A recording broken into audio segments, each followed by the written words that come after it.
السلام عليكم جميعا Good وأسعد evening, الله ladies and أوقاتكم. gentlemen, and welcome أهلا وسهلا بكم جميعا to اليوم في هذه الندوة التي يعقدها المركز العربي للأبحاث seminar ودراسة organized by السياسات the Arab تحت Center for عنوان Research and الأزمة Policy الأمريكية Studies under the title The U.S.-Iran Crisis Repercussions for the Region. With us this evening, three distinguished speakers. The first is Dr. Marwan Qablan, as a senior researcher at the Arab Center for the Research and Policy Studies, and he heads the Political Studies Unit. He will be discussing the regional repercussions. We have also Dr. Mahran Kamrava. He is also the director of the International School for Foreign Studies in Georgetown. We have also Dr. Haidar Saeed. He is the head of the research unit at the center and editor of the journal of the center. Each speaker will be given 20 minutes. Then we will open the floor for a general discussion. We will start according to the program with Dr. Marwan Qablan. 20 minutes, please.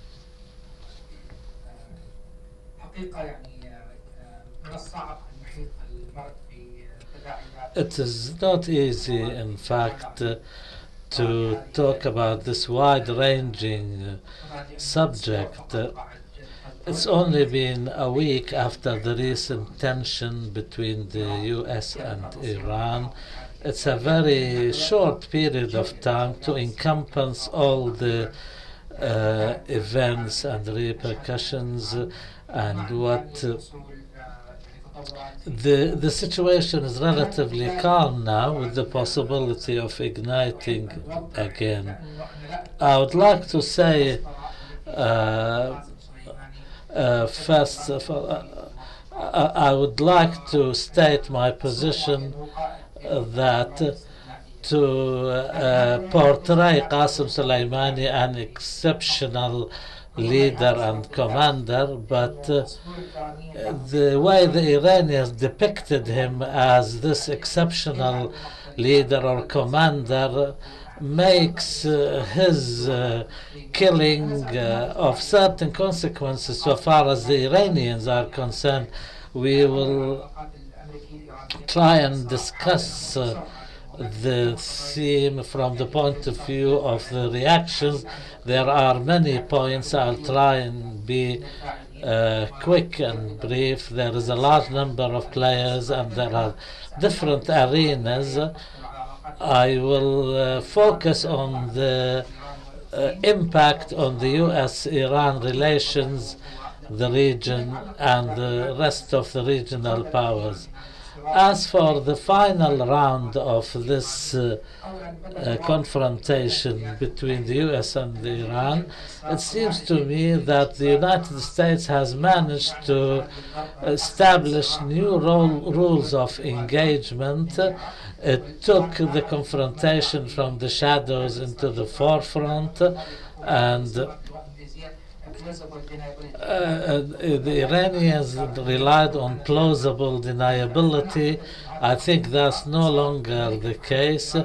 America now apportions blame and makes Iran responsible and bears responsibility for anything that it does directly or by one of its proxies. So therefore this is a change in the rules of engagement.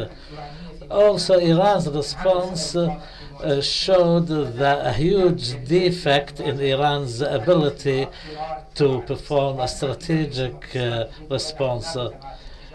They, for years, said they possessed asymmetrical capabilities in response. I think the latest crisis has showed the limitations of that, and the evidence to that is that the US has killed a general of the caliber of Qassem Soleimani without worrying about the results. And in the past, Presidents Bush and Obama hesitated. Although they had the opportunity to, they hesitated to get rid of Qassem Soleimani. I think the equation now has changed dramatically, and the evidence to that is the United States has killed Qassem Soleimani without fearing Iranian responses, and therefore the entire Iranian security doctrine now based on using Arab lands as first frontline defense for Iran and using its militias in different countries in the region as means of leverage and pressure on America. I think even this doctrine, the Iranian defense doctrine, has now been raising many questions about its effectiveness. We can say America has won this round. Iran has won the previous round when it downed the American drone in July of last year, and then when it attacked the Aramco installations in Saudi Arabia and got away with it. So maybe we can say that the United States has regained the ability to deter against Iran. Also, the other point is the Americans have breached and penetrated the Iranian security system by pinpointing where Soleimani was and killed him.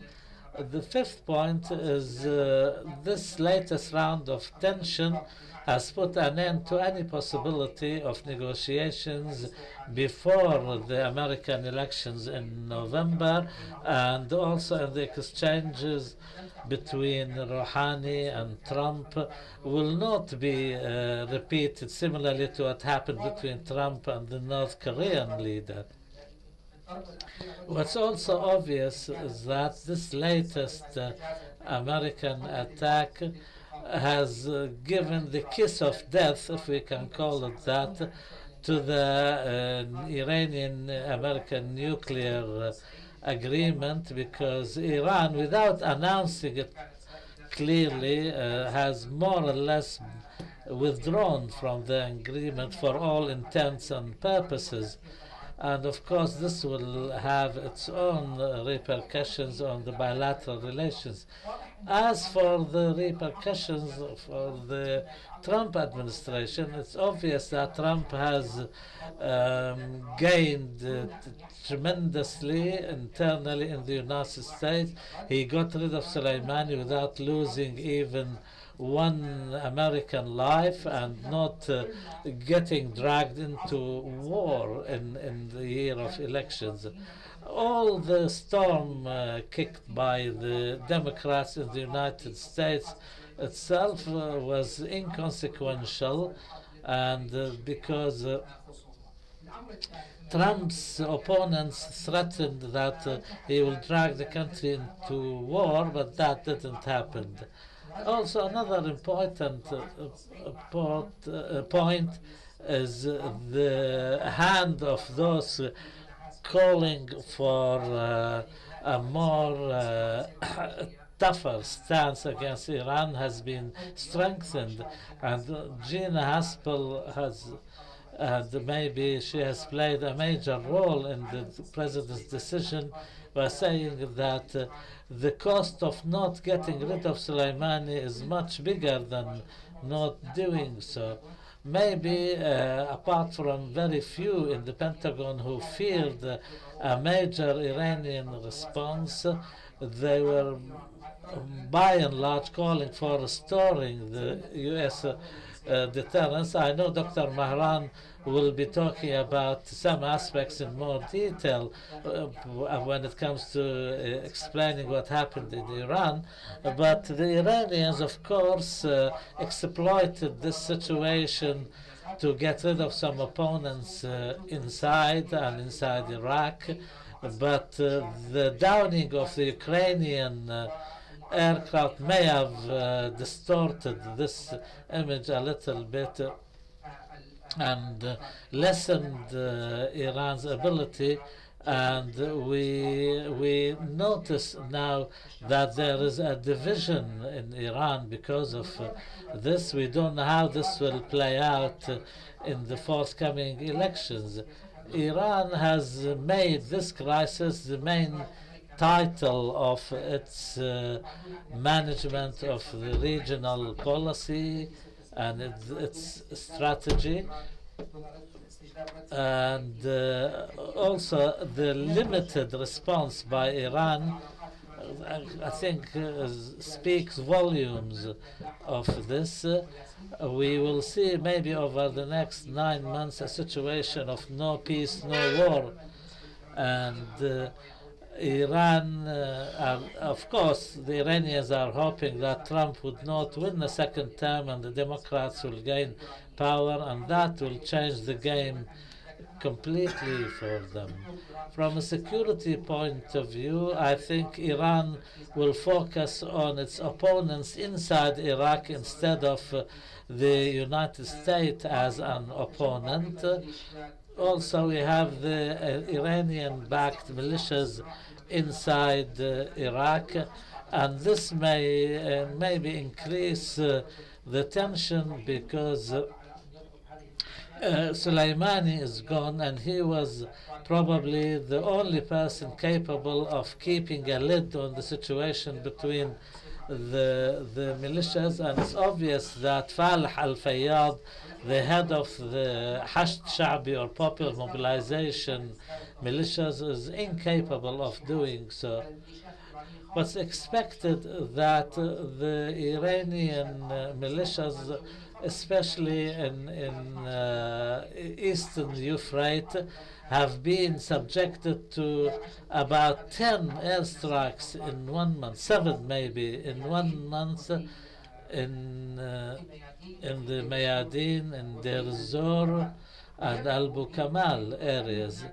It seems as if there is an American-Israeli decision to curtail the Iranian influence in eastern Syria, and maybe these airstrikes at the Iranian-backed militias is testimony to that.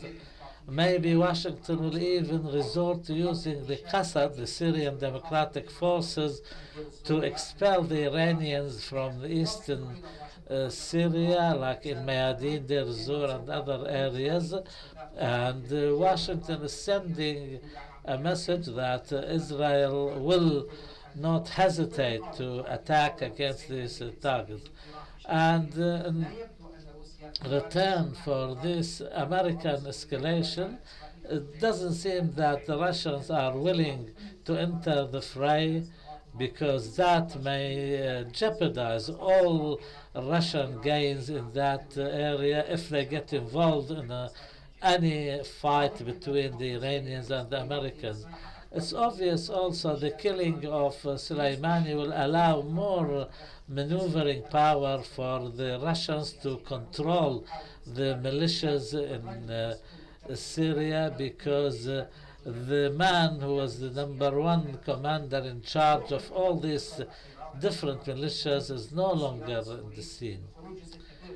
Also, the departure of a large number of Hezbollah militias leaving Syria, and the estimates go to like saying that maybe around 1,000 only are left, and also a large number of the Revolutionary Guard Corps have left Syria, and what remains is around 800. And so this was Hezbollah and the Revolutionary Guard Corps were the main elements in Syria. It seems that Hezbollah wants to protect its gains now that they are the de facto rulers of the country, and maybe for this reason they withdrew a large number of their forces from Syria. This, of course, we need to emphasize that the assassination of Soleimani must have left political, military, security, and economic consequences for Hezbollah. And this comes at a time when there is a struggle over who should be prime minister in the Lebanon, and there is also there is the question of the excavations for gas in the Mediterranean. The Houthis, of course, it's not very clear how they will respond. Maybe they will elect to continue the calm with the Saudis. In the Gulf region, Iran will be more present now, and we know what happened with oil tankers last summer, and I think the Iranians will be more cautious now. As far as Turkey is concerned, I think the crisis revealed to what extent the crisis of confidence between the two sides, and it's become apparent that the Americans did not inform Turkey of the assassination, and this, of course, they informed some of their other allies, but not Turkey. And the more Washington distances itself from Turkey, then the the gap will be bigger. So far as the Gaza Strip is concerned, there is a decision by the resistance factions not to drag the Gaza into an unnecessary war with Israel because of the Soleimani affair, and it's obvious that the Israeli Defense Minister Naftali Bennett was talking about turning Syria into another Vietnam or something to this effect. Also, the lack of any condemnation on the Russians in Russia against the Soleimani affair raised some serious question marks in Tehran. And maybe what made Washington decided to get rid of Soleimani was an attempt to not allow a strong alliance between the Iranians, Russians, and others so far as the gas route is concerned. And of course, Russia would benefit from any rise in the oil prices. Also, the strike shown that the Europeans may resort to threaten to activate the dispute settlement mechanism in an attempt to restore the initiative on the nuclear issue.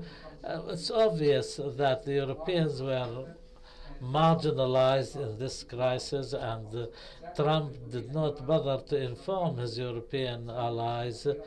And this latest crisis between Iran and the US made Iran accuse Europeans of having a hand in the assassination of Soleimani because of the German Chancellor's statement that Soleimani had destabilizing activities and he is listed on the European list of terrorists. And of course, it's obvious that the UK will edge closer to the United States as a result of the Brexit affair, and more or less, I think this was very quickly the possible repercussions for the region as a result of the latest round in escalation between the US and Iran. I'll leave the other points till the discussion later on. Thank you very much, Dr. Marwan.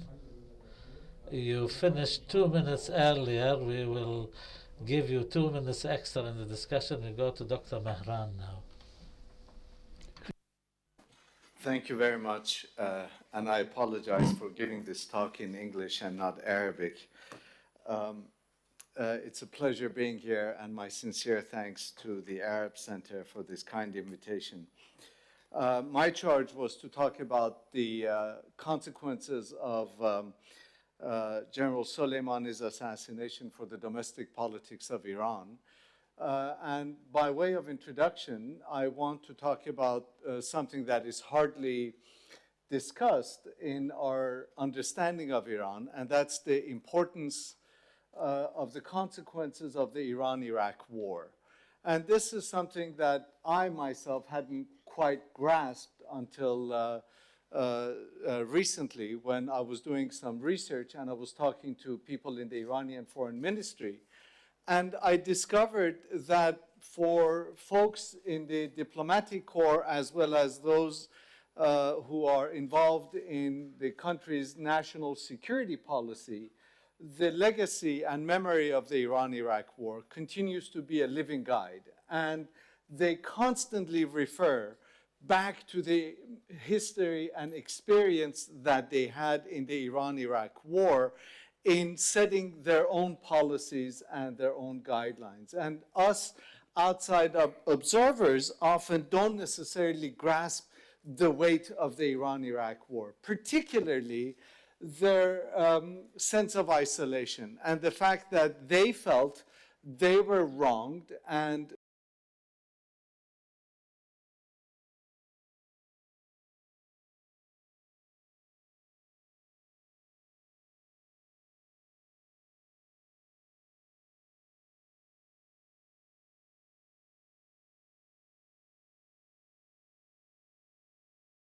the Iran-Iraq war as the longest war of the 20th century, a war that was needlessly prolonged for political purposes, a war that was fought on false grounds. For Iranian policymakers, whether or not that's true, they actually see it as a guide to current policy making. And this, I think, is very important. And it's important for a number of reasons, not only because they stood on their own feet and they were able to defend against Saddam's invasion in an atmosphere of utter and complete international isolation, but in the process, there were a number of national heroes that emerged out of the 8-year war. And these national heroes, of course, are now in their 60s, late 50s, in their early to mid 60s, and they're around. These guys are around. And many of them are in positions of power in ways that can actually affect the Iranian narrative for domestic political consumption. And so these guys are members of the Majlis, the Iranian parliament, or they're involved in the Iranian media, or they have positions of power in which they've become opinion makers. And although their opinions aren't as salient nowadays because of social media and other developments, but nevertheless, they are important figures in Iranian body politic. One of these figures, of course, was Qassem Soleimani. And Soleimani was not only a war hero, but he was one of those figures that didn't go into Iranian politics. And as you know, many of the members of the IRGC, once they retire, they either go into business or they go become provincial governors or they go into the Iranian parliament. But Soleimani stayed, and there's a small cadre of those folks who stayed, and the sense of the national hero that was financially uncorrupted stayed with him. That image of the national hero that struggled against Iraq and continued to struggle later against Daesh carried Soleimani's image in the Iranian popular psyche. So it's important to keep in mind that the memory of the war and the person of Qassem Soleimani were intimately tied. And in the Iranian narrative, in the way Iranian public sees the war and then the person of Soleimani, this, of course, is very important.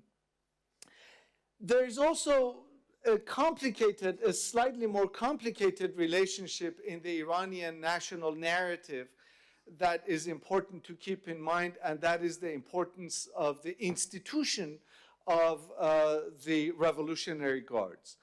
Revolutionary Guards, as you know, unlike the regular army, the Artesh, the Revolutionary Guards are highly ideological, politically loyal, ideologically loyal fighting machine of the Islamic Republic of Iran. And they have, particularly since 2005 and the start of the presidency of Ahmadinejad, they've become increasingly more important and consequential in keeping domestic order. So we remember that in 2009, for example, in the disputed elections, in the re-election of Ahmadinejad, it was the IRGC that became an instrument of repression domestically against the popular tide to get rid of Ahmadinejad.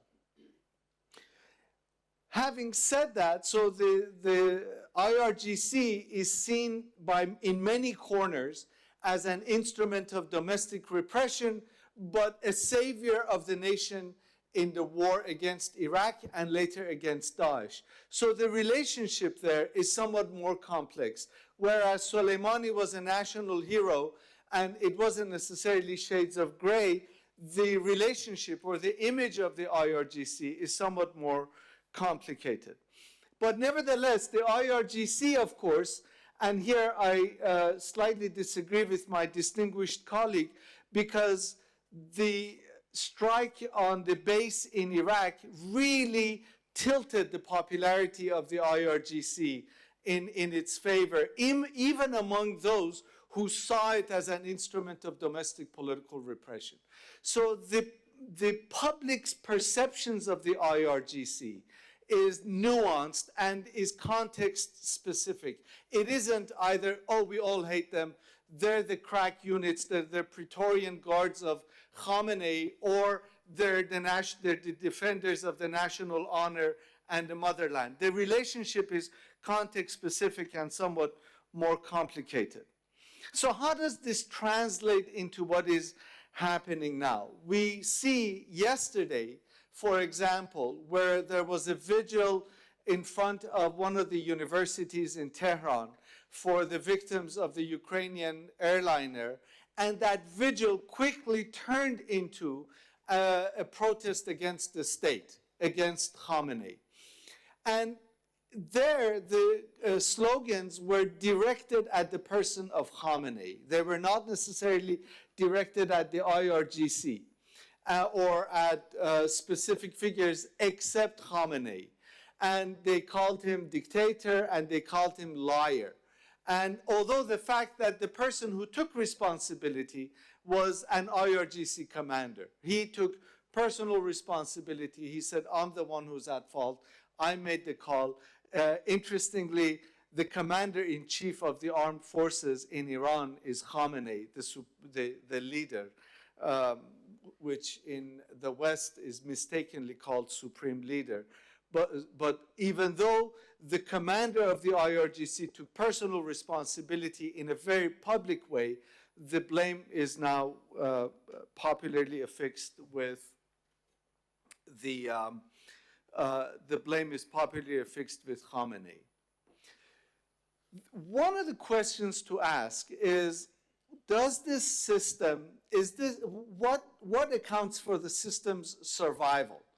If we have the world's major superpower, maybe the only superpower, United States, exerting maximum pressure, if we have a state that is always, if not chronically shooting itself in the foot and inflicting self-inflicted wounds on itself, how come this system survives? And we can say, well, it's a repressive political system only a little bit. Repression goes only so far. It is a system that has, in certain times and in certain contexts, it's a system that does, believe it or not, have some legitimacy. Legitimacy for a system like the Iranian political system is not necessarily electoral, although if you look at Iranian elections, in the last presidential election, something like 70% of the population voted. So if you go purely by electoral numbers, there's an electoral legitimacy. But I think in a hybrid authoritarian system like Iran, there are really two criteria for legitimacy. One is in terms of ideology. Does the Islamic Republic have any ideological legitimacy before its population? And the other is functional. Does it cater to any group of population? Does the system provide for any of its population in any way? And we see that the answer to both of those questions in terms of the system's legitimacy is a partial yes. It is not a complete yes, but neither is it a complete no. It does have an ideological legitimacy, as we saw in the funeral of Qassem Soleimani. It does have an ideological legitimacy that is a vestige of the 1978-79 revolution for a die-hard group of people that continue to believe in the validity and the legitimacy of the Islamic Republic. And it provides a functional legitimacy for those who continue to benefit for the political system. Not in its economic delivery, not in its promise and premise of economic development, but in its ability to provide and to cater to a certain cadre of society. The sanctions have increasingly narrowed that client of the Islamic Republic state, but nevertheless, there is a group of people who continue to benefit from the political system. Lastly, I think it's important for us to keep in mind that this is a system that has again and again proven an ability to reproduce itself. Yes, we are at an important highlight. We're at an important point in terms of the assassination of Qassem Soleimani. But again, here I slightly disagree with my distinguished colleague, Dr. Marwan. Qassem Soleimani was made into a hero and the figure that he is, not inside Iran, but by American media and by the Arab media. Yes, he was a national hero, but there are national heroes in Iran there are lots of national heroes in Iran today as a result of the war. And if you look at the system, this is a political system that has interestingly demonstrated an ability to outlive many of its key figures. It has had presidents and prime ministers assassinated. It has had 72 members of the Islamic Republic Party assassinated. It has gone through massive purges. It is already making plans for a leadership transition when Khamenei departs from the scene. And I wouldn't hang too much weight on the assassination or the absence of one key, albeit a key figure, in terms of a major tectonic change in the way the system operates. I think this is a system that has surprised us with its ability to function in terms of business as usual, and it will continue to function in terms of business as usual. If we were to look at the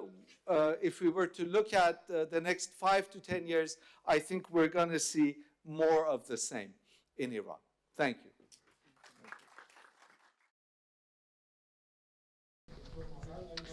Thank you, Dr. Mahran. We have a good time. The speakers so far have been respecting the time given to them. Now we have Dr. Haidar. You have 20 minutes too. Ladies and gentlemen, distinguished guests, Assalamu alaikum.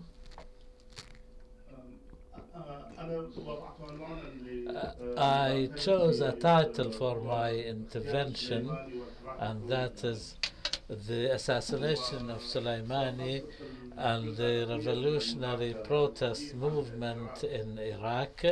I'll focus more towards the end of my presentation on the protest movement in Iraq. But before that, I will try and give an explanation of what happened now that 10 days have passed since the assassination. Maybe we can, to a certain extent, provide a more, I'm not saying a more objective view, but maybe a little bit less emotional, to say the least. In my presentation, I will move gradually between the events from the moment of the assassination until the current moment in time. In order to write the text for my presentation, I refer to many sources of the targeting of Soleimani and al-Muhandis in Baghdad, and especially what the American think tanks and Arab think tanks have written. I found that the vast majority of what was written was talking about a turning point. Some said tectonic change, some said an earthquake, and the region will never be the same after Soleimani's death like how it was before. Personally, and with my colleagues in the center, I was using the same language, in fact. Why were we saying this? I said I'll be gradual in my presentation. Why was there this kind of expectation that it will be this titanic change? I think the reason for that, first of all, is there was a spreading feeling that there is a sea change in the nature of the confrontation between the US and Iran. Compared to the last 3 years after Trump coming to the White House and his turning on what Barack Obama has achieved and his withdrawal from the nuclear deal, there was a certain rhythm. There were some limited skirmishes here and there, and maybe Dr. Marwan mentioned this. Of course, they were of military nature, but by and large, first of all, they did not impact direct American targets. Of course, Aramco may be an exception, but there was no public claim of responsibility that Iran was behind that attack. And in return, there were many attacks without also any party claiming responsibility. Maybe Israel was behind them. They targeted either directly Iranian targets or Iranian-backed proxy forces. In a report by a government investigating authority said at least 2 of these attacks of the Hashd al-Sha'bi Popular Mobilization had Israel behind them. This is an official Iraqi report.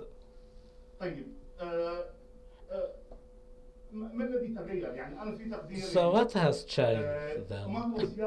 In my estimation, if we try to contextualize the assassination of Soleimani to understand how it can be a turning point,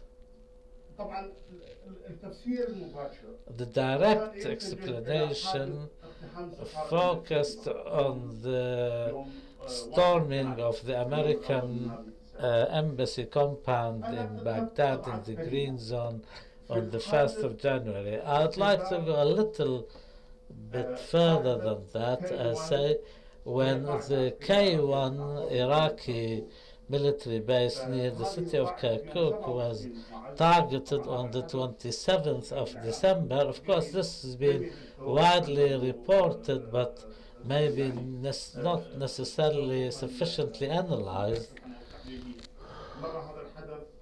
This incident passed quickly. On the 27th of December, there was a rocket or a missile attack of more than 31 missiles attacking this base, as a result of which an American contractor of Iraqi origin was killed and a number of other personnel were injured.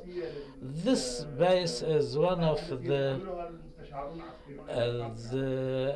bases used by American advisors in Iraq.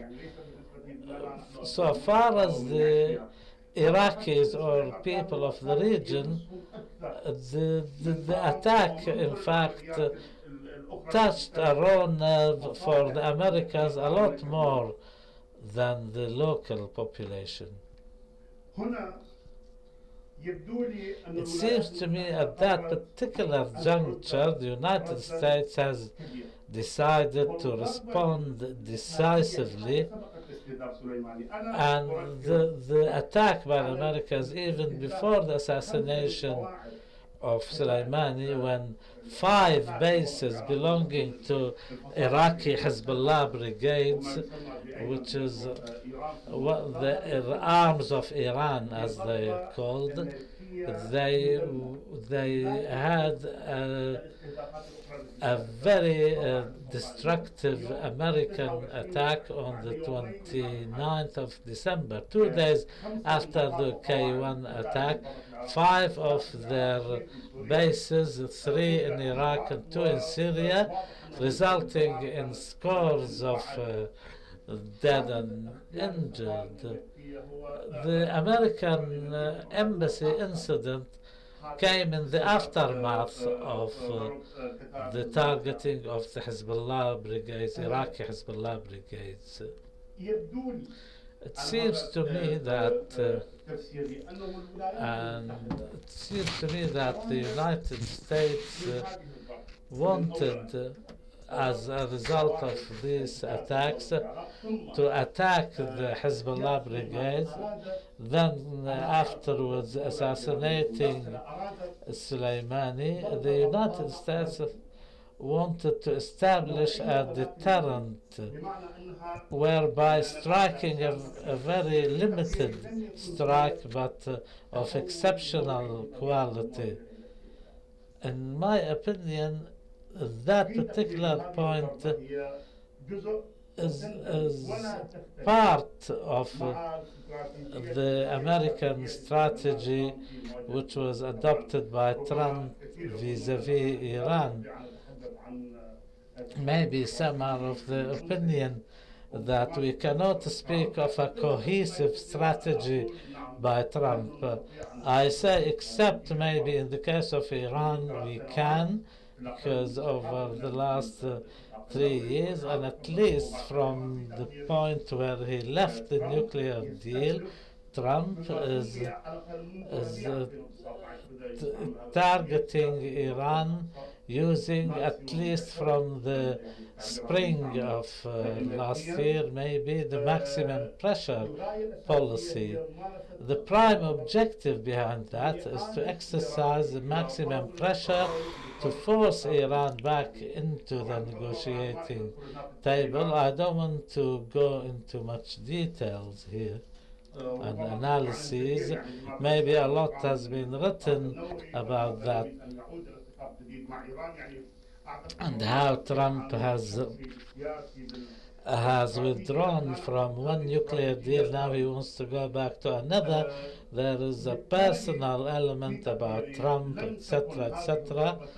But I will, having said all of that, the American attack was still part and parcel and not a departure point from the ongoing American strategy. On the same day that Soleimani was targeted, Trump said Iran never won a war but never lost a negotiation or something to this effect. I think Trump, by using this language, amounts to a direct invitation to Iran to come back to the negotiation table.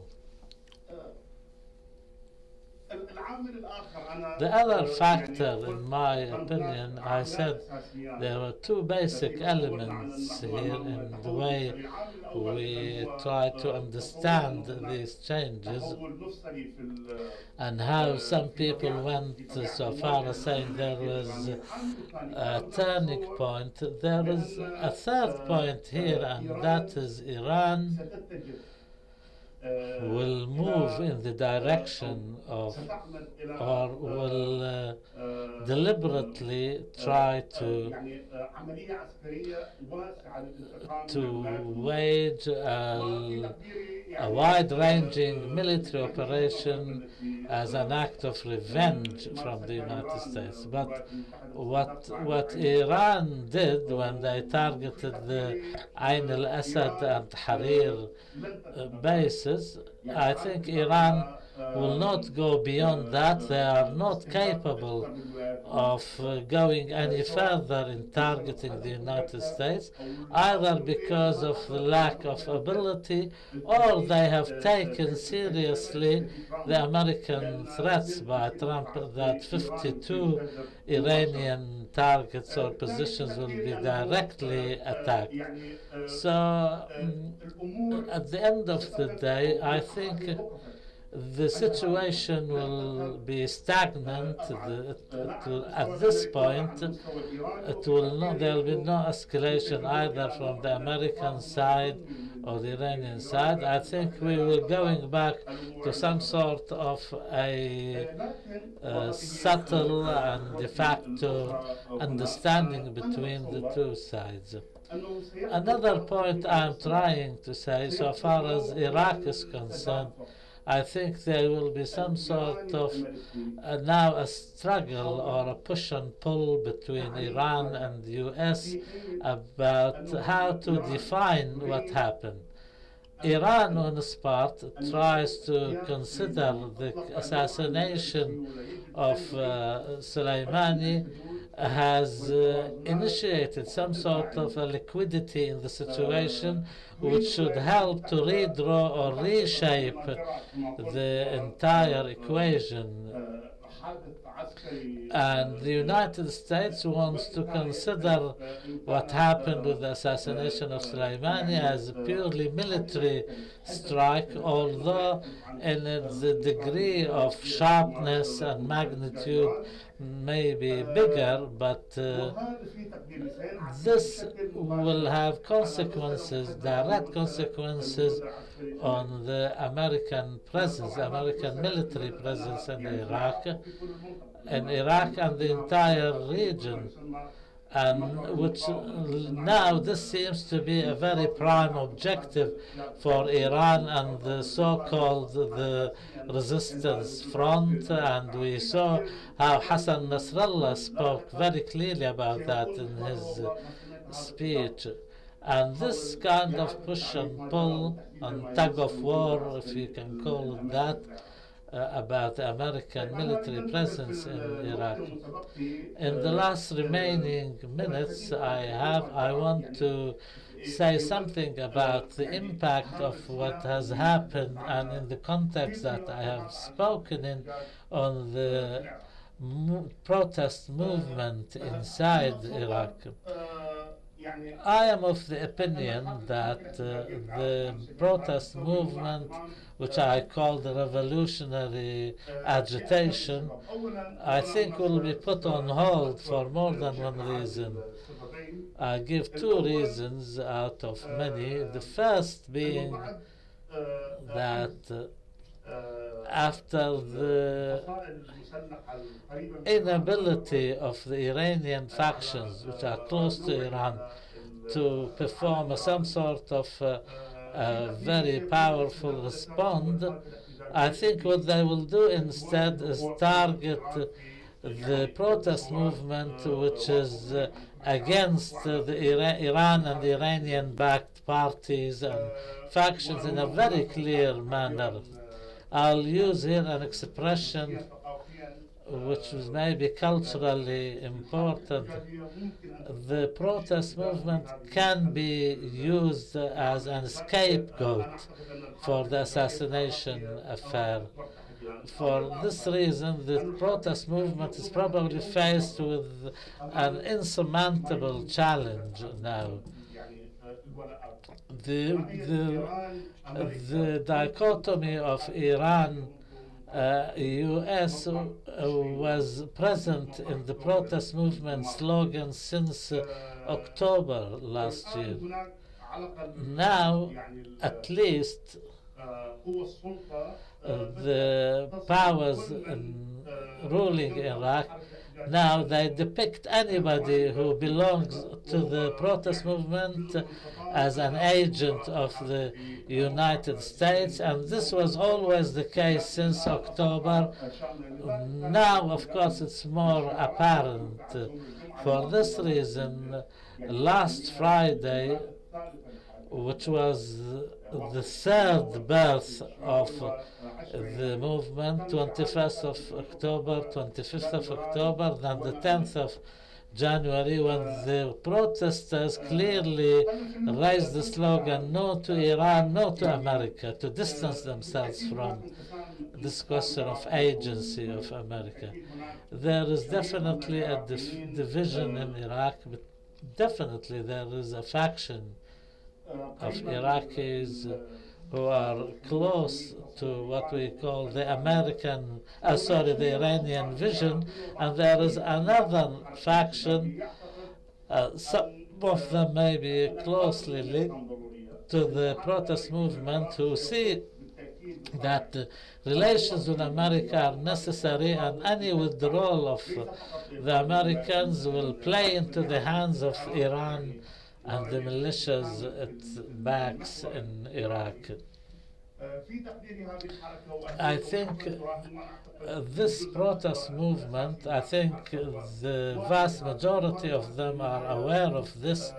This protest movement is trying to chart an independent path towards reforming the political system in Iraq, and after 17 years of relations with the United States, it was a bitter experience. It's true that the Iranian influence is bigger than the American influence, but we must understand that the Americans bear a larger portion of the responsibility of building a political system based on sectarianism and treating with disdain the Iraqi national identity and the corruption which is spread throughout the system. Finally, I think this third birth, which started last Friday, was aware of these changes. For this reason, they raised these slogans, and maybe the demonstrations in Tehran yesterday and the more protests in Lebanon, I think the relaunching of the protest movement will mark a new beginning. Thank you, Dr. Haidar. Thank you for this invaluable presentation. We all heard to these three presentations. Now it's time for the general discussion. We begin from the right, then to the left. Dr. Fendi. Please introduce yourselves for the people who don't know you. Abdelfattah Mady. In fact, we have listened to very experienced and well-versed presenters. My question is Dr. Haidar first about the importance of the attack on the American base, and I would like to add that attacking this base, and here we agree with the Americans, that Qassem Soleimani and the Iranian group in Iraq wanted to attack the Iraqi revolution by creating some problems that, to which USA would respond, and consequently this will lead to the present situation in a way that it becomes an issue about American-Iranian conflict with a national reaction with the Arabs that the Muslims stand against any struggle or conflict in which America is part of. That's why the Americans knew that in advance, and you knew that this will take place, but nevertheless decided to attack Soleimani. But what I disagree with the others is that that this was really turning point, a very important one for a reason that the United States, despite that it speaks of its animosity against Iran, but has since 2001 the Americans use the Iranian aviation and I don't say this a conspiracy, but US and they have. I said that when Iraq was invaded, said if I were part of Khomeini, I would say this is one of the blessings of Khomeini that the Americans hit Taliban in Afghanistan, who were the biggest enemies of Iran, then attacked Saddam Hussein, who also was the biggest enemy for Iran, and then despite what was said about Soleimani's great achievements as a hero, this was also thanks to the American aviation, because it is not the Hashd al-Sha'bi nor Soleimani and the Revolutionary Guard who attacked Al-Qaeda and ISIS in Iraq and in Syria. If it wasn't for the NATO and the United States, France and other countries,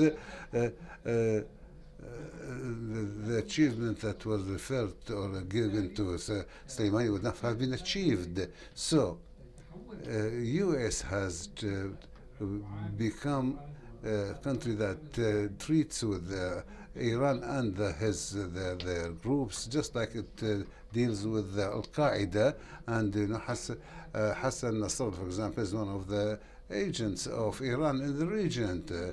So the new Qaeda is Iran, and if U.S. change its strategy, Iran will be in a very different position.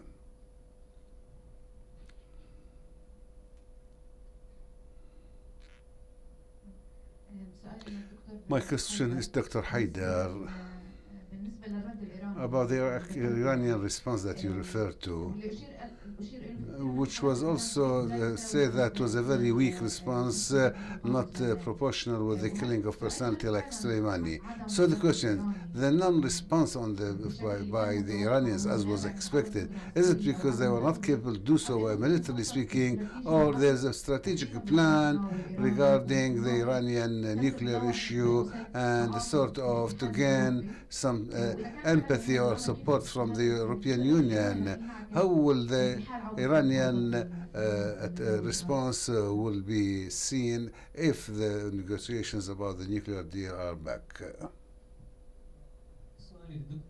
Question to Dr. Mahran. It seems that the American operation had some repercussions on Iran and its regional role. But first of all, I think it seems it would create a big change in convincing Iran to go to negotiations, serious negotiations. During the coming period, do you think that you will witness any serious negotiations, such that what the USA did is not useful, and since 91 with the collapse of Iraq and until 2019, it seems that the United States has not been able to convince Iran of what its size is and how limited its role should be. Do you think the coming period will be different? And this attack, has it created a real radical change?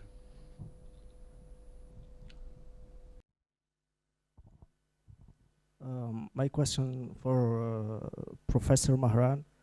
You have talked about national narrative And I'd like to ask if can the Iranian weak response to the American strike undermine the image that you have talked about of the Revolutionary Guards as the savior of the nation in war, and which can lead to more protest in the Iranian streets? Dr. Elias.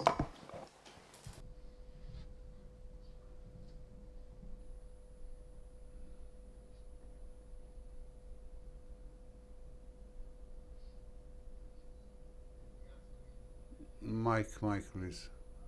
Mic.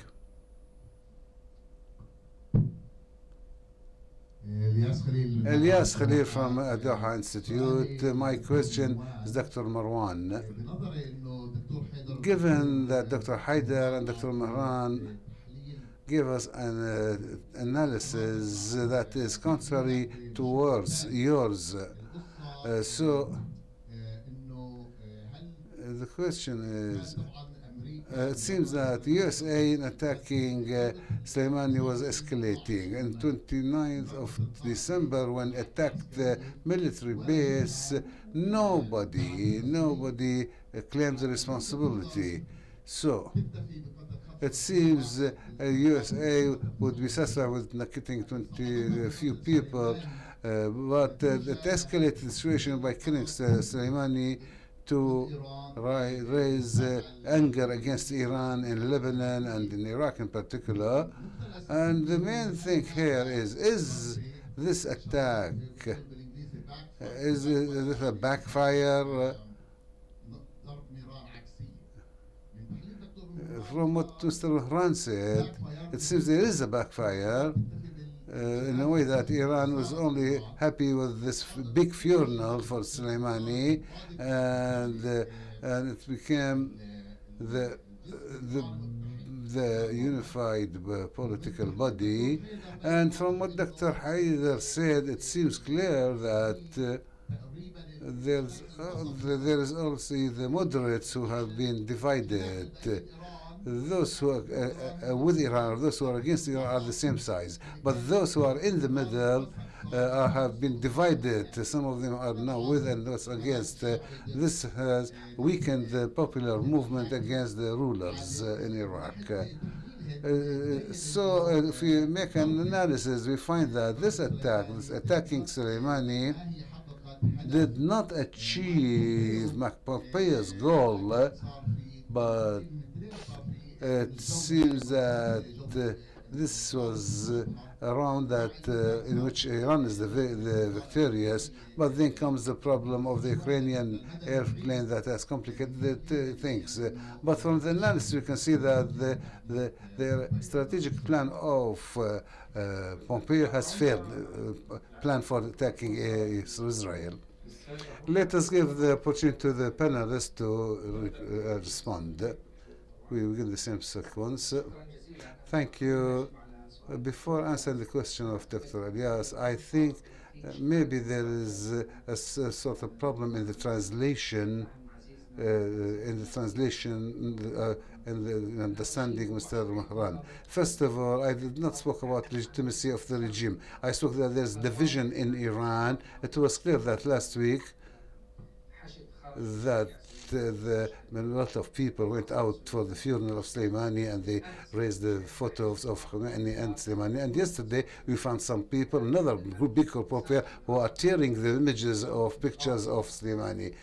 So I'm sure that the regime has legitimacy, but on the other side, this legitimacy is being eroded. It is given the fact that there were so many protests in mid-November and they continued for 4 days, and they were repressed and oppressed very severely.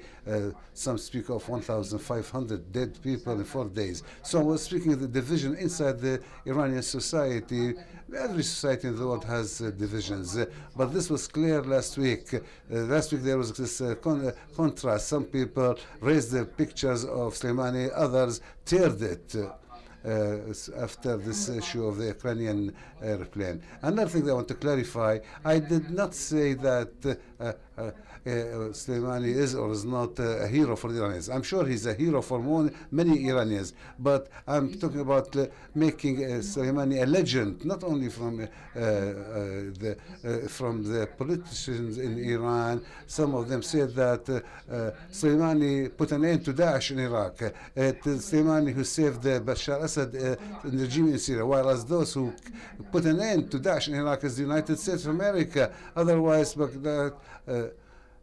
And wasn't it for the Russian intervention? U.S. has helped Iran in Iraq to fight Daesh, and from on the other side, Russia helped Iran in Syria because Soleiman had gone in July 2015 a big delegation with Ali Akbar Layati and Amir Abdullah, who were one of the Falcons of the Iranian.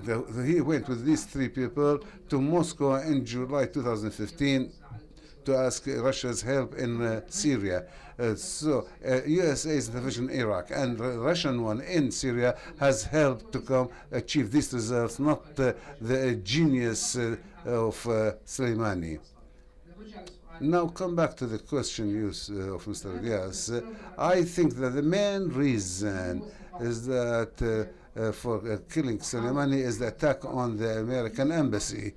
For Mr. Trump, I think Mr. Trump, the issue of the embassy is very sensitive. In fact, for all Americans, all the administration, when there was this attempt to purge in the embassy, they compared this to what happened in 1979 in Tehran, and that led to not re-electing Carter in USA. And Hillary Clinton also fell down 2016 also because of the American embassy in Benghazi. So this is a very sensitive issue for Trump, and that's why as Dr. Haider said something very important, that when K1 was attacked and an American contractor was killed, the response was attacking Hezbollah bases in Iraq and in Syria. Los Angeles Times gives details of how the decision was taken to kill Soleimani. It seems that besieging the embassy, and then they briefed President Trump what should be done after killing 30 Hezbollah members. USA did not claim responsibility about that. I think the Americans was clear for them. That was the attack number 11 on K1, and we received the attack of Hezbollah on American bases had increased since the mid of October. That's 2 weeks after the protest in Iraq. So the Iranians wanted, by a decision taken by Qassem Soleimani, had met with the leaders of Hashd al-Sha'bi to decide how to respond to USA to change the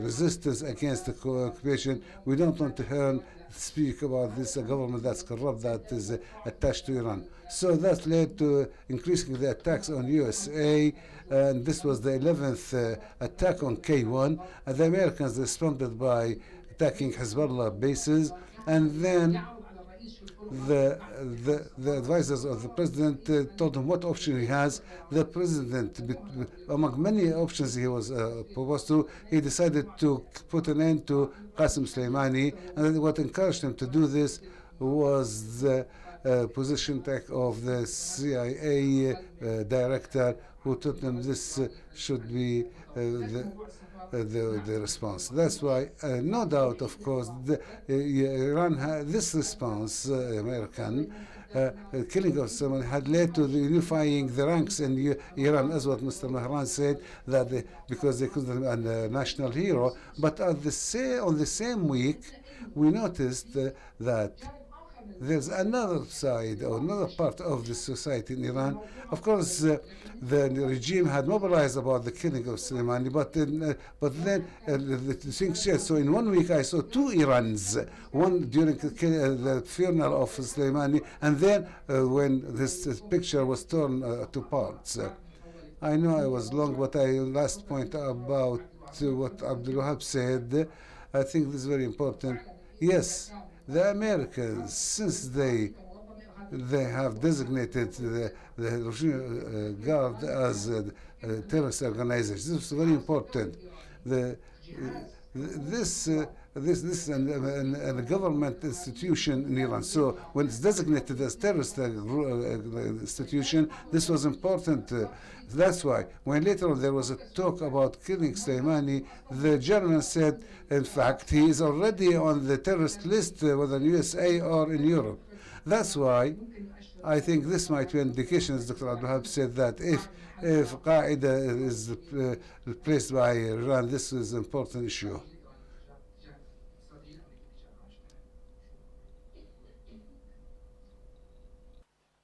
Thank you. The question that was asked is whether the killing of Soleimani would prompt the Iranians to become serious about negotiating with the Americans. I think Zarif, the foreign minister, and Rouhani spent a lot of political capital negotiating with Obama and Kerry.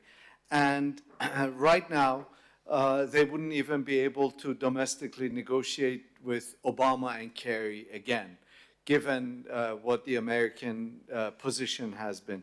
And I think they keep looking at North Korea, and they realize that the North Koreans have negotiated with the Americans, and they haven't gotten anything. And as a result, they don't see any benefit in negotiating with the Americans. So I don't think the departure of Soleimani and the consequences of the killing of Soleimani would bring the Iranians to the negotiating table. The other question was, given the weak response of Iran to the killing of Soleimani, would that change the national narrative? I beg to differ. I actually don't think the response was that weak, and I think the response significantly enhanced the IRGC's national reputation for a couple of days, until the IRGC showed its incompetence by being responsible for the downing of the Ukrainian jetliner. So it's not the response to the American assassination of Soleimani that would have negative consequences for the IRGC. In fact, that response was not weak, and it went over quite well in Iran. But when the IRGC admitted that its missile was responsible for the downing of the Ukrainian jetliner, that's when it lost face, and it has consequences. Yeah, the people actually, if you go on social media right now in Iran, there's a lot of condemnation of the IRGC and its inability to manage a crisis effectively. There was a temporary high in Iran after the attack on the base, and they, at least in terms of rhetoric, they managed it quite well in terms of their own domestic constituents. But immediately then, because of this, because of the downing of the plane, they lost legitimacy. The IRGC lost legitimacy. Just a couple of things that I think, two quick points that I think need to be emphasized. One is what Dr. Marwan said earlier.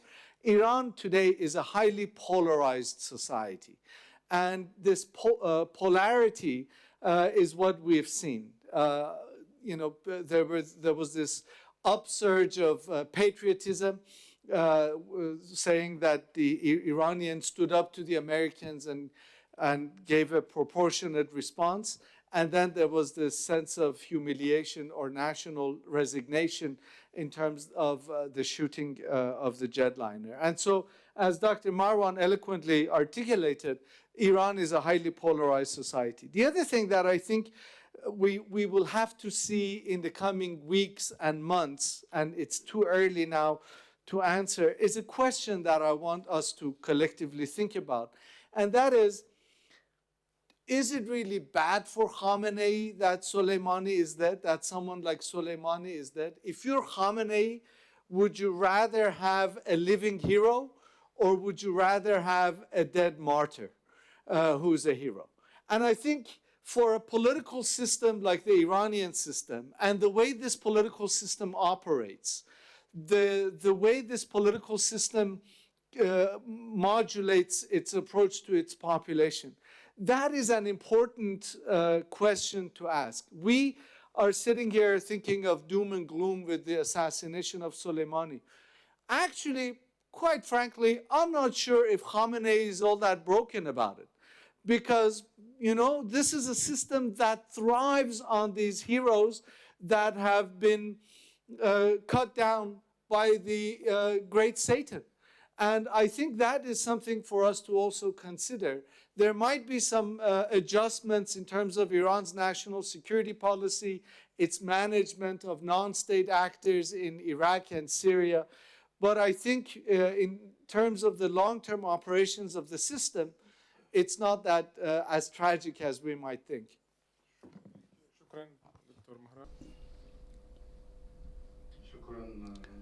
Thank you, Abdelfattah. I thank all who asked questions.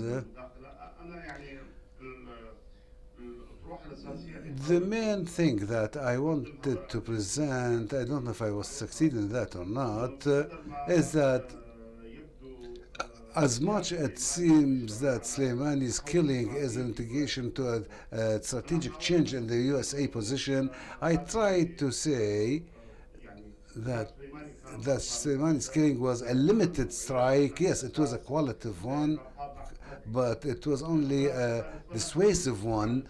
And it's not a way of strange to the American strategy regarding Iran, which is one of this is 2018, since the arrival of Trump. I would like to go into some details about killing Soleimani, because even the report of Los Angeles Times that was referred to by Dr. Marwan says that there were no number of options that were discussed with the President, Trump. And this shows that the killing of Soleimani was an option that has been discussed in the American administration for some time. And now, after this, after 10 days of the incident, some of the American think tanks have revealed that a year ago there was a decision to kill Soleimani. And this option, or this, I want to say that this is not different from the other dissuasive options that USA discusses within strategy against Iran. So this was a very easy operation. Between the 27th of December and the day of the killing, only 1 week. So even if we suppose that there's a reaction to the attack on the embassy, they were taking about 2 days. So I think, yes, there was a complete breach of the Iranian and the Hashd al-Sha'bi security system through which Soleimani moved. The so-called man of the shadow used to move in front of very clear radars. So after only half an hour of arriving to Baghdad, he was targeted. So as for what Dr. Abdulwahab said, he supposes that, no, let's speak about a turning point, because USA now has imposed what it wants from Iran since 2001. What we're saying, we are talking about understandings that implicit ones sometimes. But since 2003, I was speaking at least quite personal knowledge of the Iraq situation. In many cases, the American-Iranian confrontation used to go deep, whether in assassinations, Iran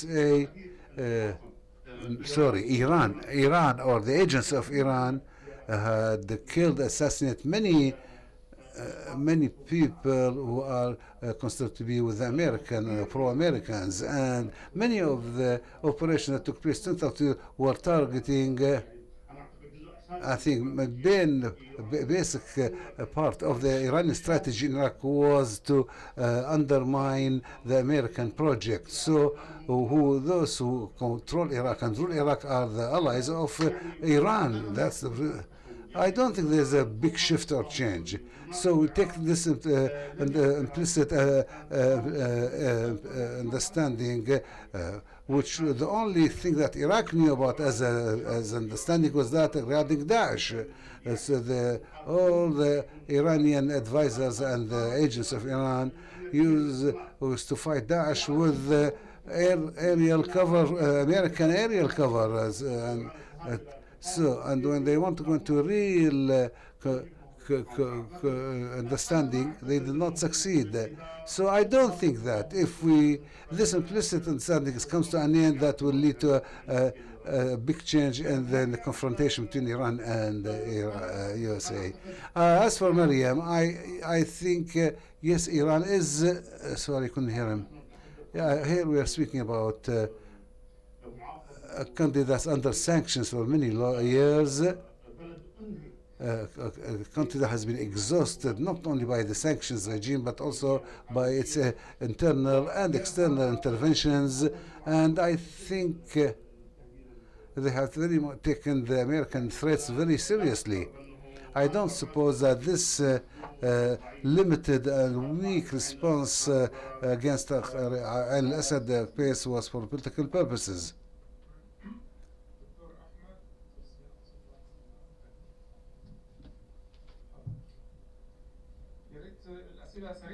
Please, we have very short time, so I agree with Dr. Marwan about Iran in 2 weeks had two images. One that is with Soleimani, and with the same week his pictures were torn down.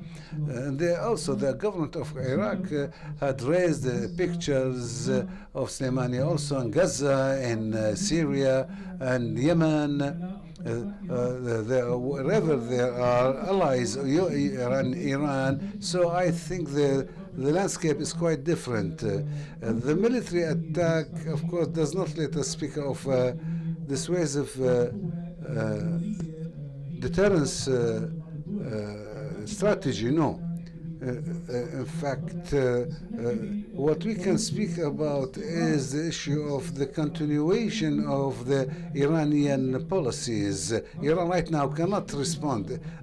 It did or through its agents. If it does so, it will go into a devastating war. So it only needs to continue the way it is and to strengthen its allies there. And this was seen when there were all those who came to the funeral of Soleimani. So I think there will be reorganization of positions, and there will be a new foreign policy for USA in the region after the killing of Soleimani. As for the United States, I think it's dealing with the region by some classical tools, sanctions, and limited military strikes, and then just if we are during the Cold War, while as Iran has been to turn around all these policies by what we can call the intervention inside the societies, that's to make changes inside society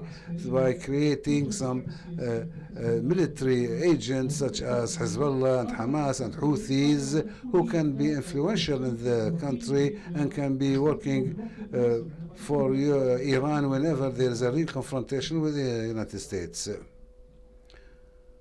Dr. Siam.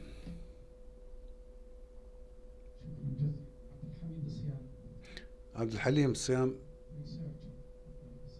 باحث في القصة.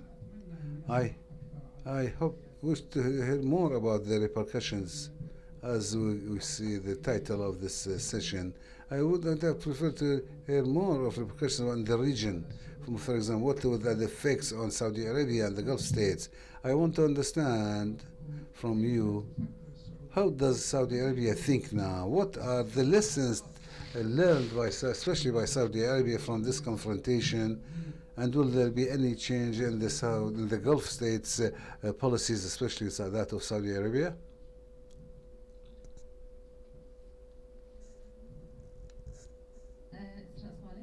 إسراء صالح. Before the American-Iranian crisis, Iran was present in Kuala Lumpur summit, and we saw that there was this strategic coalition that took place between the countries that attended the conference, and we say that the Qatari Emir Sheikh Tamim is now visiting Iran. The role of Iran, Turkey, and Qatar in this conflict is the result of the Kuala Lumpur conference. I wish I could have said something about.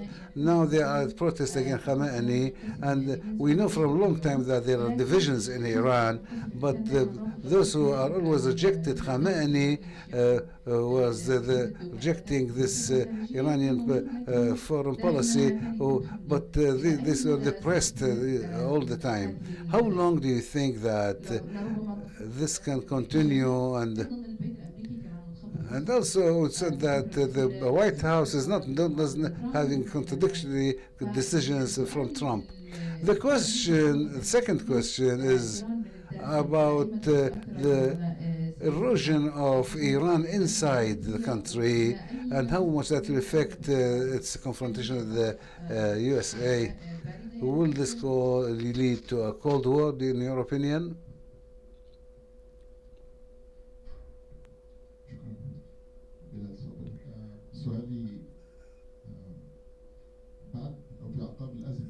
After this crisis, we have heard of enlarging the NATO in the region and to include some Arab countries in the NATO or the countries of the region, I don't know if Israel or others.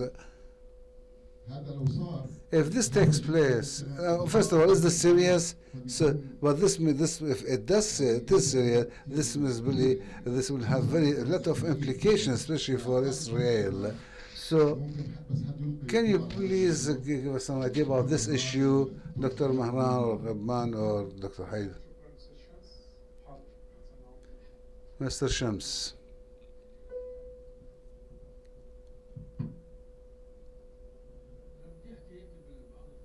I would like to speak about some of the things that were said here.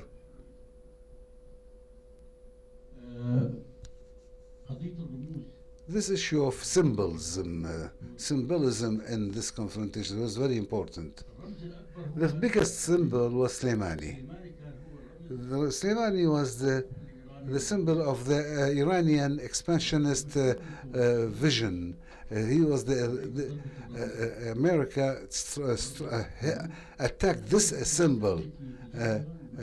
But nobody wants to change regime. Neither USA wants only to change the behavior of Iran, not its regime.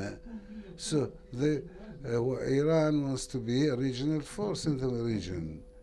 USA has attacked this ambition.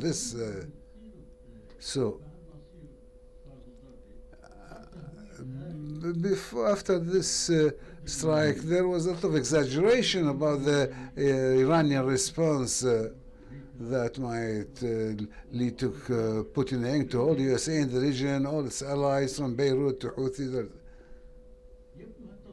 It seems this big exaggeration, this legendary and creation of the legend of Soleimani, compared to the Iranian response, sort of feeling of defeat, moral defeat, a moral defeat for Iran and for all its agents and followers in the region. This moral defeat will have its repercussions on the performance of all its tools, beginning from Hezbollah and others. Their ambitions will come down, their movement will slow down, and in addition to that, even the ambitions of Iran against Iran to kick the USA from the region, this will come down.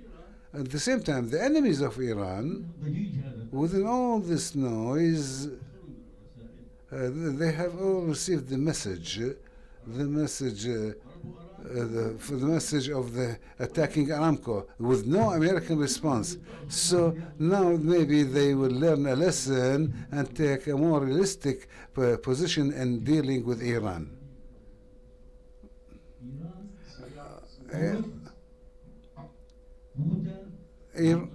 Iran, sorry, the sound, there's a problem with the sound.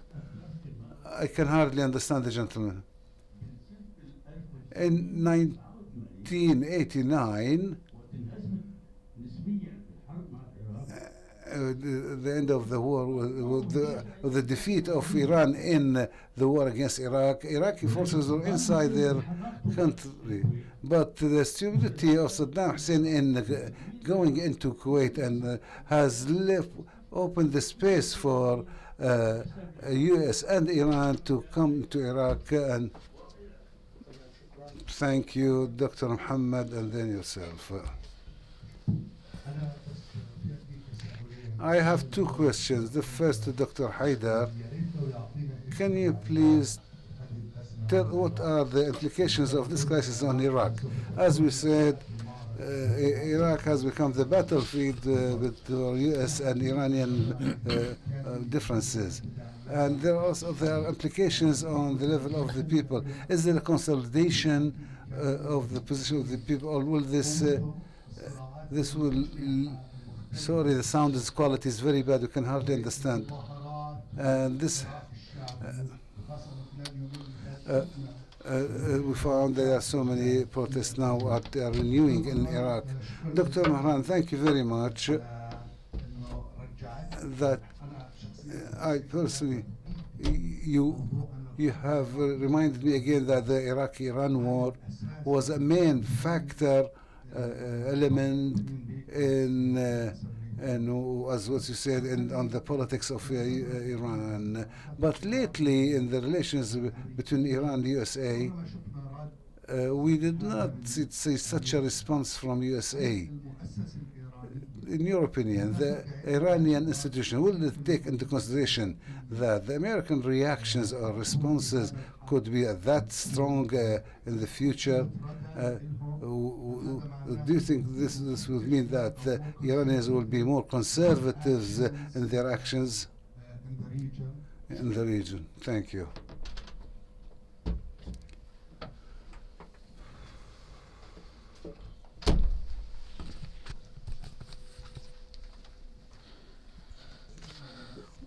Thank you very much, Muhammad Tarfi.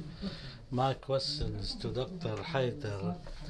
You mentioned in your presentation that the protest movement will change direction somewhat, and my question is, how can this new way of thinking by the protesters will result in, and who is likely to respond to this new pattern of protest?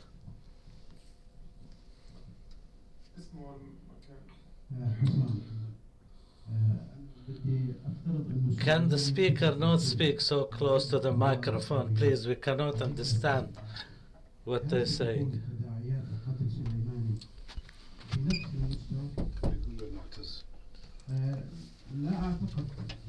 ما بنفهم أخي. ما يقرب المايك كثير. مش مشكلة في الترجمة.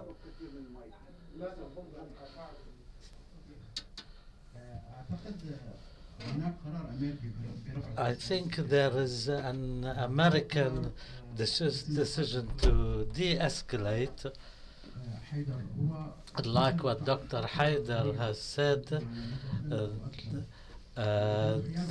This came after a decision to escalate previously. So was that also part of an escalation against Iraq first and then Iran consequently? My question to Dr. Haidar, the protest or demonstration on Friday was a turning point in the history of Iraq, because they went out in Karbala and Najaf, they raised the Iraqi flag, and they raised slogans against Iran and the Shiites religious figures. To what extent can the Shiite Marja'iyya sympathize with the protesters? Last question, please.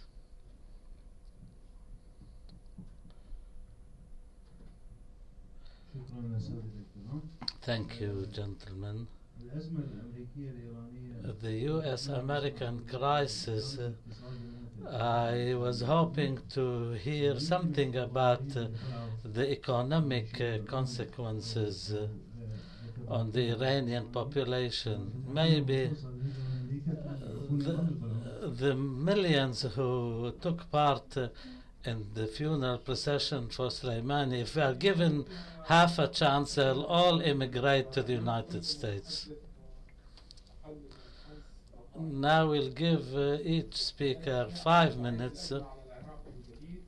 We have the impact of the crisis on Iraq, the Iranian economy, and questions relating to the Shiite Marja'iyya, the religious authority, and also the policy of deterrence, the role of Turkey and Qatar, also the repercussions of the crisis on Saudi and the Gulf, the NATO aspect, Israel, and other things. Do you have time now? I will not respond to all of the questions. Maybe you should divide them between us. This question by Mr. Ahmed Hussein, I think he asked the question and left the room, it seems. Despite the fact that there is a huge difference in the balance of power between Iran and the US, but there can always be asymmetrical deterrence. It's quite clear. There is a balance of terror, if we can call it, between Israel and the Hezbollah. Despite the imbalance of power, Hezbollah does have missiles which can inflict huge damage on the Israelis.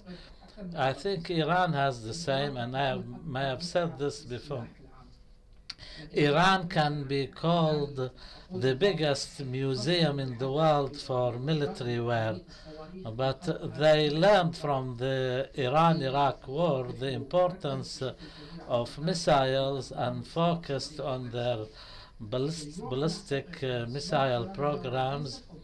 I think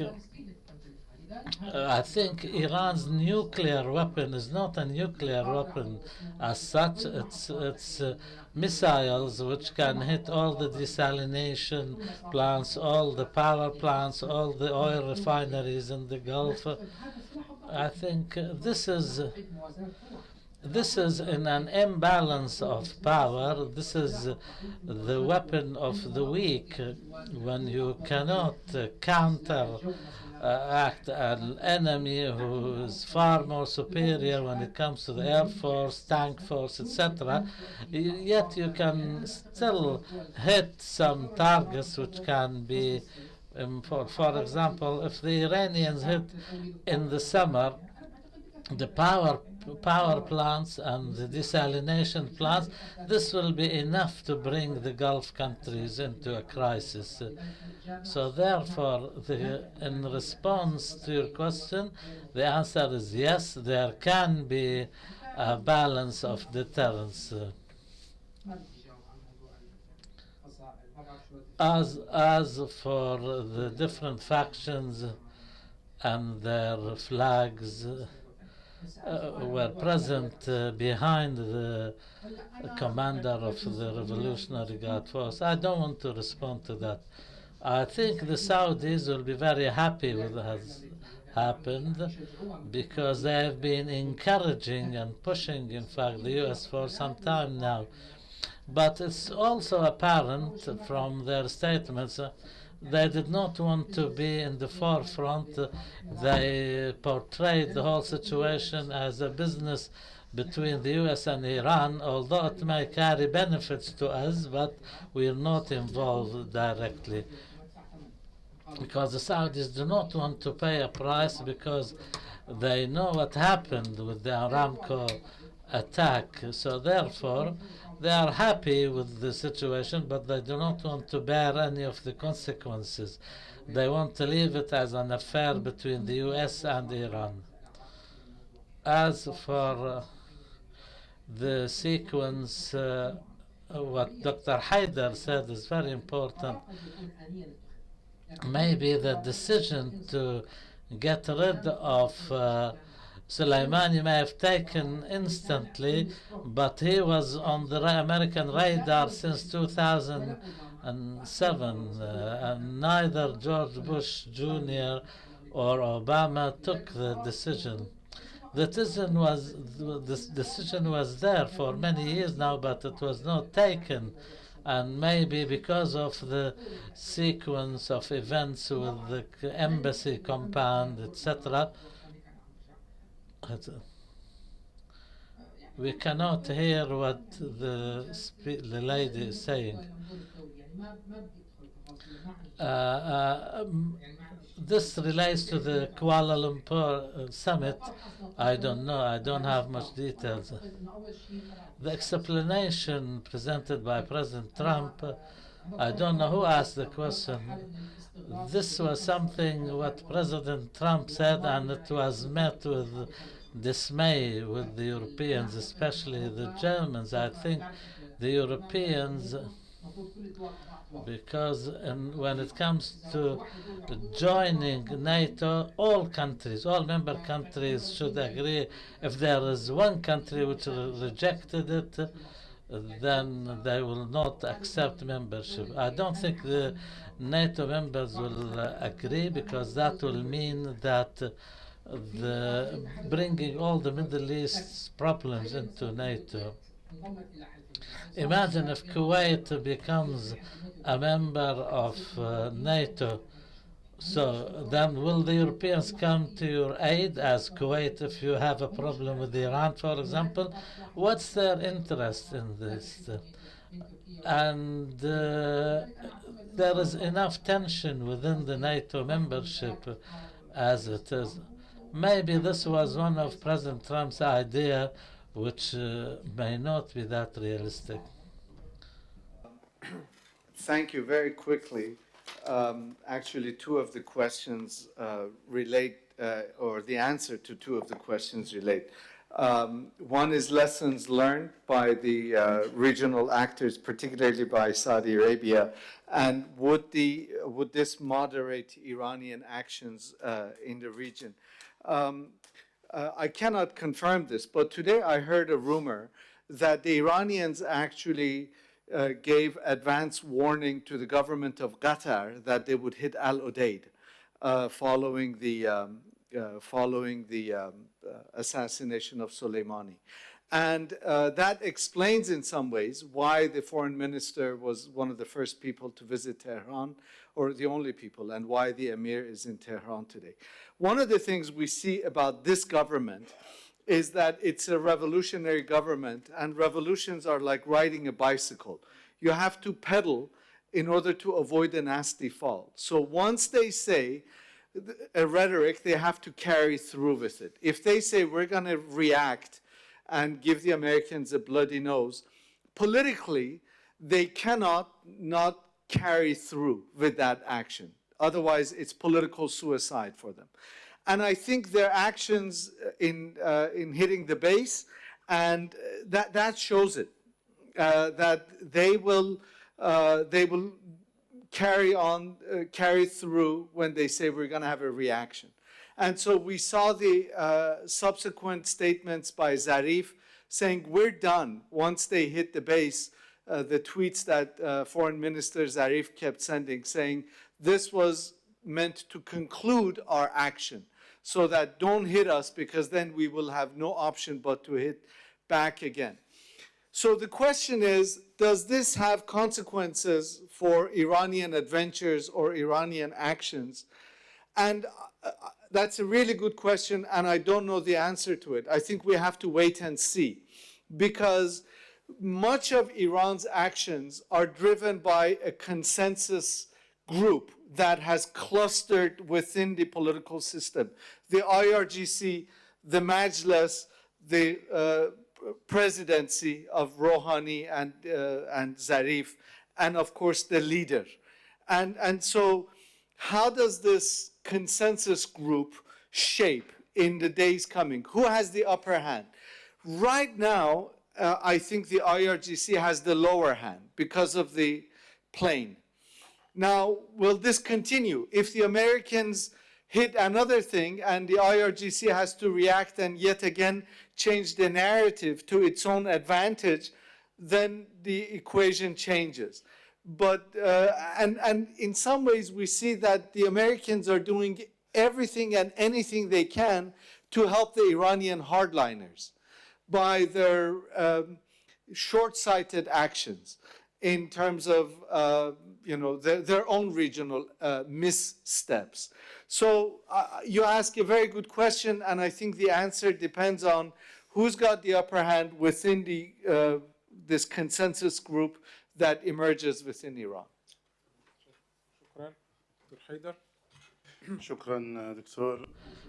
Thank you very much, and thank you to all the questioners. I will take 3 points, and what Dr. Ahmed Hussein said, although he left the room, that Iran may resort to a new strategy through establishing relations with, I don't know what he called them, certain forces. I think after the protest movement in Iraq and Lebanon, we really need to re-examine the Iranian position. I think only Iraqis know the Iranian soft power in Iraq, the medical services, the tourists, and but we have to also admit that the protest movement is directed against Iran. This was because of a basic mistake Iran committed since last October with the way they dealt with the Iraqi protest and the Lebanese protest, and also the Syrian revolution, which ended in tragedy, by giving the impression that there is a regional conflict run by regional powers against Iran. I think Iran has dismally failed in establishing relations with the people of the region. I think I'm speaking here as an Iraqi. The Iraqis are the closest in the region to the Iranians, but unfortunately, despite the long history between the two countries, there is a large percentage of Iraqis now who feel that Iran bears the utmost responsibility for the corruption and the political disruption in Iraq. Dr. Muhammad asked about what is happening.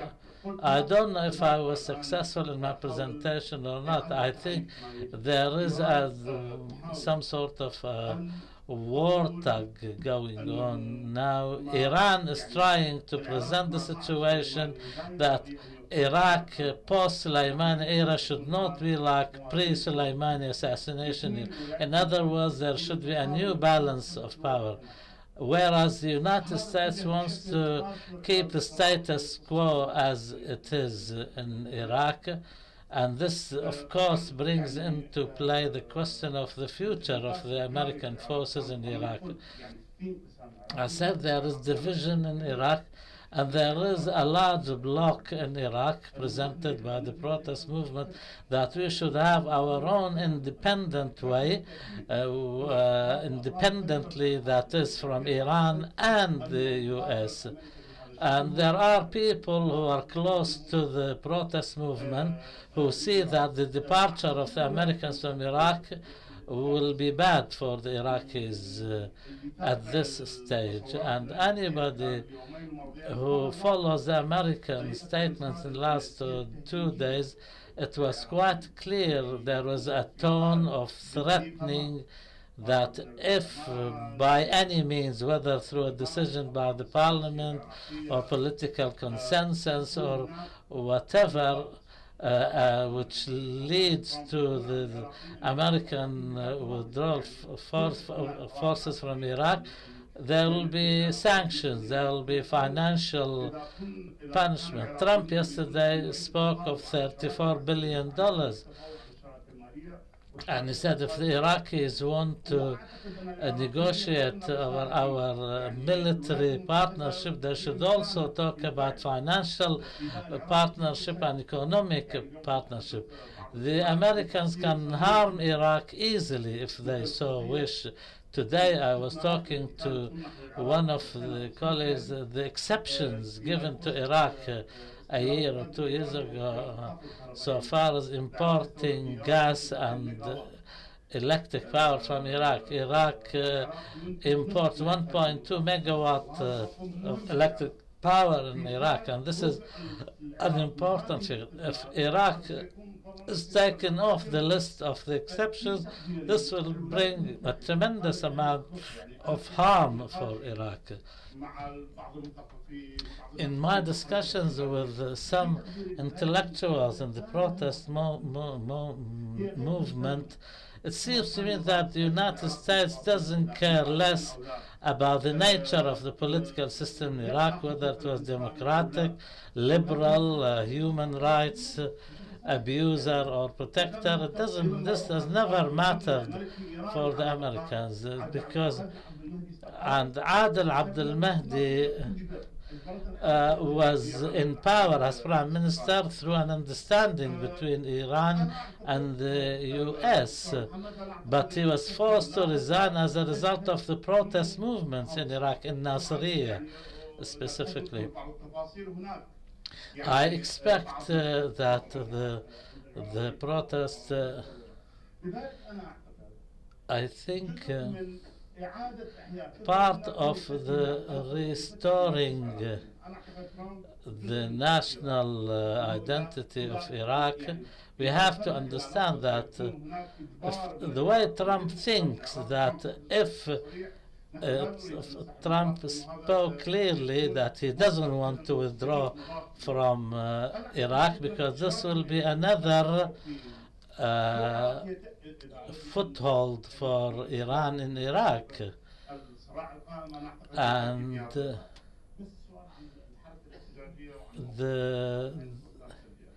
I think there was another question about the role of the Marja'iyya, Shiite religious authority. The identity of any country is something that is built within the political context of, and I think since last October, I don't believe in those who say that there is an Iraqi nationalist movement which rises above history, etc., etc. But the state of Iraq was born 100 years ago, yet throughout this period we had a struggle within. There is a demand to dramatically reform the political system which was established after 2003. But definitely this protest movement is faced with tremendous challenges because of the internal forces. The external forces were the ones who made the Syrian revolution end up in failure. The regional powers' role is essential to be understood. The revolution in Iraq has an Iraqi identity. In fact, it's specifically a Baghdadi revolution because it derives its identity from Baghdad as a city which has a different, which is a plural city.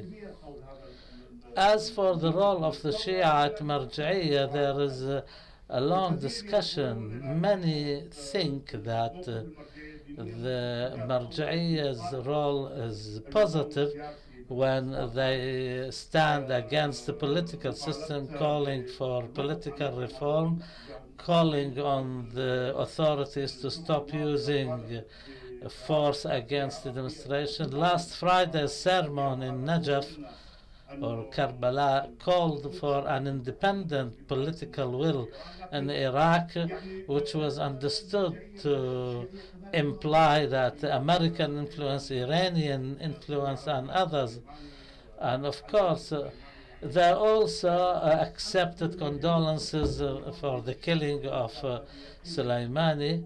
But I think the Marja'iyya is also responsible for the political system, and they are thinking maybe in a different way to protect the regime, really, because they fear the protest movement is fundamental and very deep thinking. Yet there are others, despite the fact that we know the Marja'iyya is part and parcel of the system, yet they can play a positive role. Thank you. Thank you very much, Dr. Marwan, Dr. Haidar, Dr. Mahran, and we thank you, ladies and gentlemen. We hope to see you soon. Thank you.